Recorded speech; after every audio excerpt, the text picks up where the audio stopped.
Men,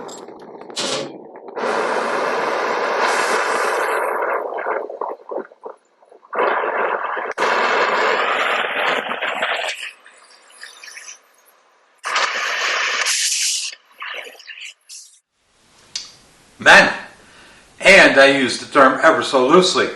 Hey, the next project is behind me over here. This one is going to be mine, unless, of course, somebody wants to offer me an outrageous sum of money to build it for them. But anyway, this one is going to be mine. It's a clunker I picked up in trade, or I don't know, some kind of deal or another. It's missing a lot of shit, but the bones are mostly there. I don't know what I'm going to do with it exactly yet. I do know a couple of things that this build is going to have. I got an aluminum alloy front wheel, brand new, never been run. I got an aluminum alloy rear wheel, brand new, never been run. This is an 18-inch. This is a 19-inch. And of course, the traditional chopper would have a 16-incher on the back. This is not going to be a conventional chopper kind of bike, although right now the stance would make it a little bit of a chopper.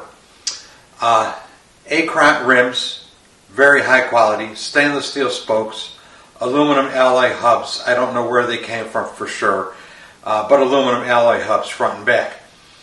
I want this to be kind of a little bit of a cross between something that looks like maybe a drag racer and a cafe racer. I had given thought to cutting the neck and raking it maybe 7 to 9 degrees, something like that, just a little bit of rake. The hardtail is going for sure. This bike is going to have shocks.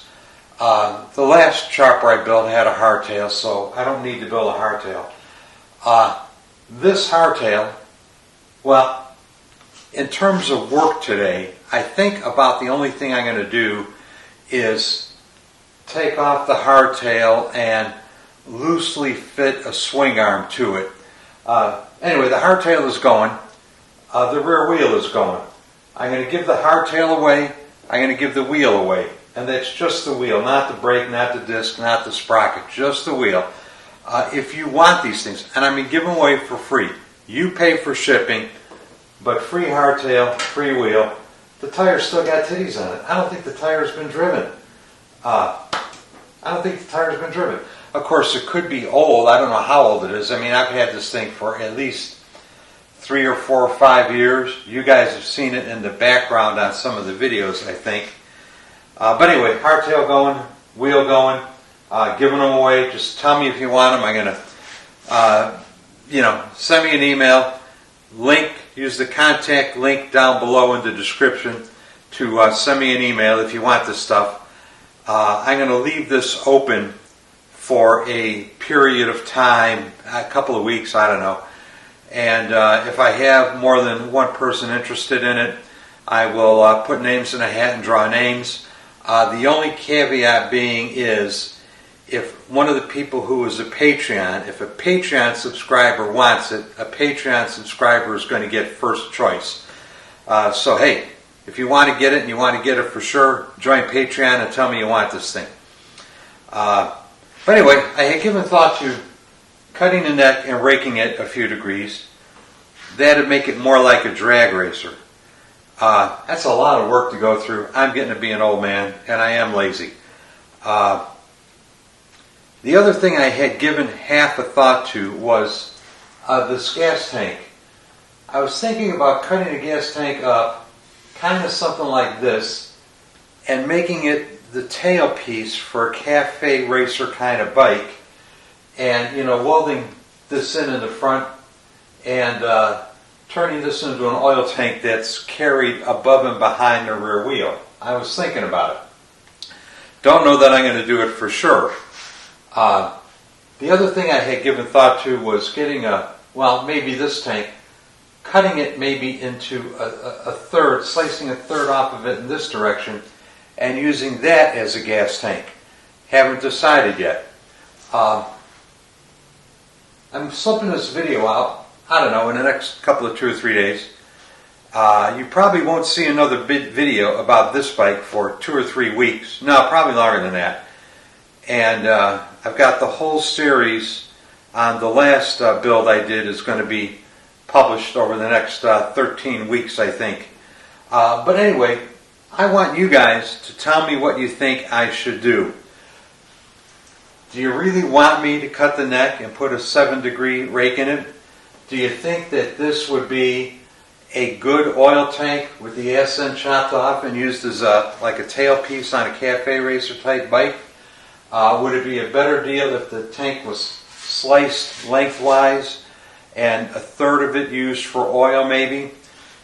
And what I like about Sportsters, which is why I think about doing this, is I want the engine to be the only thing you notice. I want the engine front and center. I don't like shit hanging around the engine. I don't want an oil tank over here if I could avoid it. But anyway, that's kind of my goal. Is when you look at the bike, I want you to look at it and say, well, it's missing pieces. There's stuff that's supposed to be there that isn't. Anyway, that's why I'm thinking about doing this. The other thing I've been kicking around is making a wraparound oil tank for in here.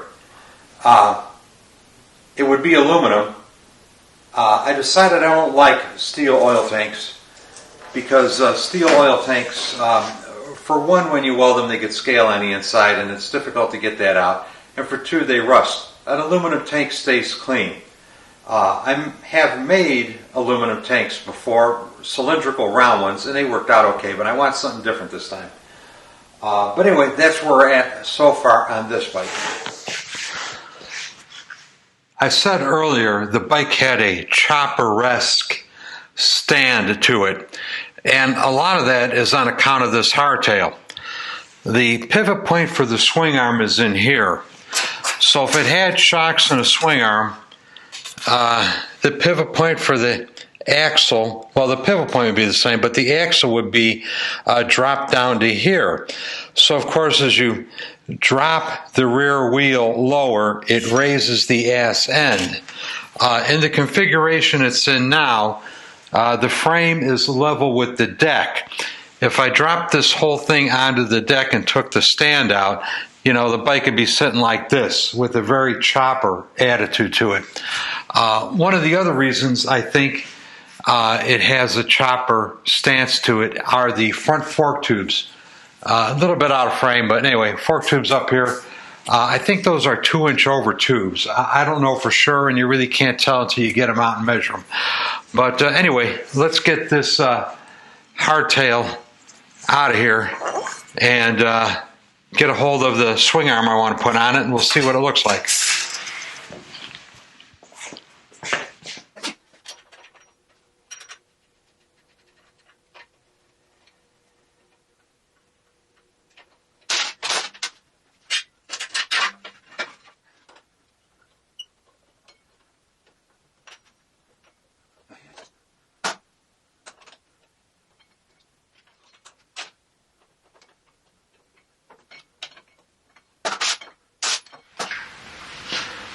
Brand new brake shoes. This is a GMA caliper. This is good stuff.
Free hardtail.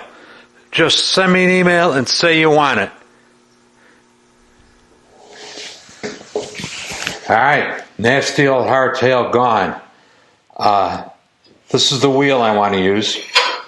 Much to my surprise, the axle off of the old wheel fit the new wheel, and it's just the right length for the swing arm.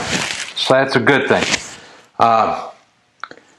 You can see problems that are going to arise. Oh, and this is a later model swing arm. This bike is a 74.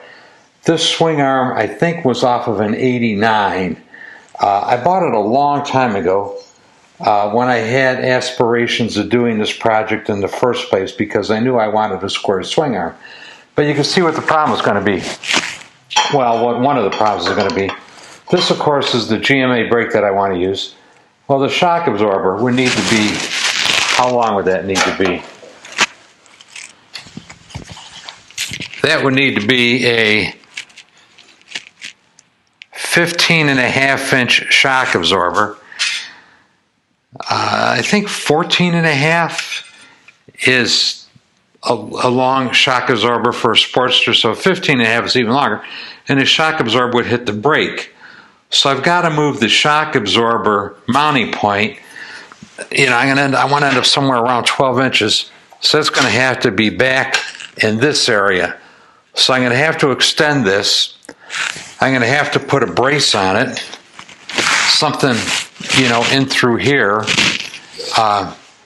This frame used to have a brace in this area over here, and I could see the cutoff wheel mark right here. Well, the guy cut it off when he put the hardtail on because you didn't need it anymore. So I've got to have to extend this somehow and make new braces. Not a big deal. Going to have to make a bracket for the brake. Not a big deal. The brake disc lined up with the holes on the wheel that I wanted to use, so that's a plus. That'll make one thing a little bit easier.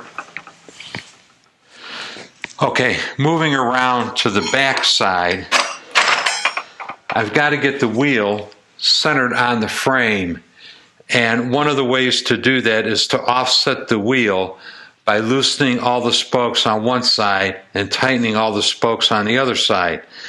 And of course, you could play with your axle spacers to move it around and get it where you want it to be.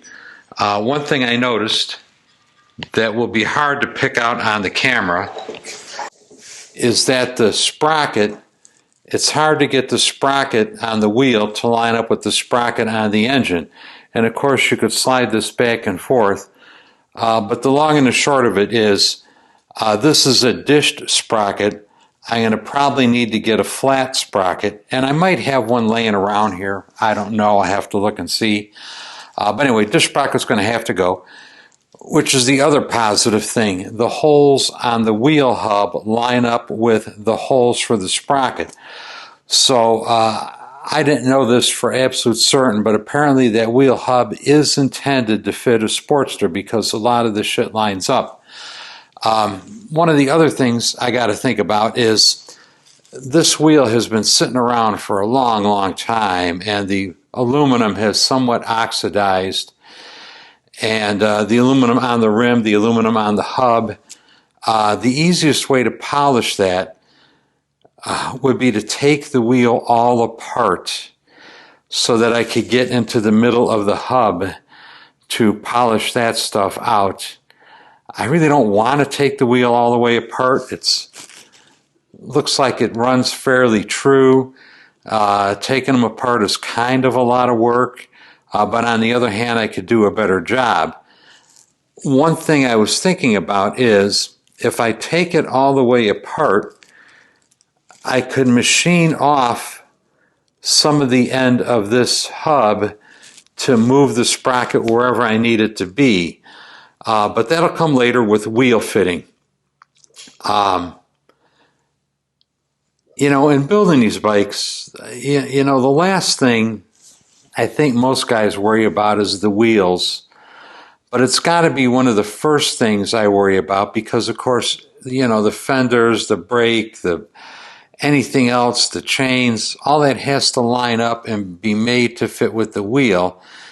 And you really need to get a tire on the wheel to make sure, your fender's going to clear and the shocks are going to clear. It's less of a problem because this is a narrow wheel. More of a problem if you're using a 16 by 5 tire on a 3-inch rim. But nonetheless, before you could finalize the fitment of all the other shit, you got to have a tire on here so you can know exactly where the wheel is going to run. And remember, I'm going to close this out in a minute or two. This is just a getting started video kind of thing on this project. I'm giving that hardtail away. All you got to do is say you want it and pay for shipping, and I'll send it to you. So free hardtail. If you want that piece of crap fender, I'll package it up with the hardtail. I think it's scrap metal, but if you want it, you could have it.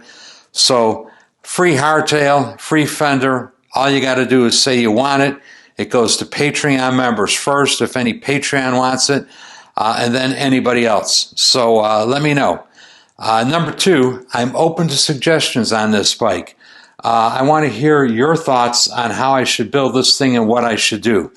So I guess the first serious opinion I need is, shall I take that wheel completely apart so that I could polish the hub and the rim and all that and get it back to 100% new looking, good, shiny condition? So let me know. Free hardtail, free fender, and let me know what you think about what I should do with that rear wheel rim and hub just to get started on this project. Just a friendly reminder, you can help support and grow this channel, mostly and first of all by subscribing. So hit the subscribe button below if you haven't already. The other thing you can do to help this channel out is get yourself a coffee cup. New coffee cups are in stock, new design. And I like the other ones, but I like these new ones better. Get yourself a coffee cup, get yourself a sticker, and I am out of here. We'll see you next time. Bye.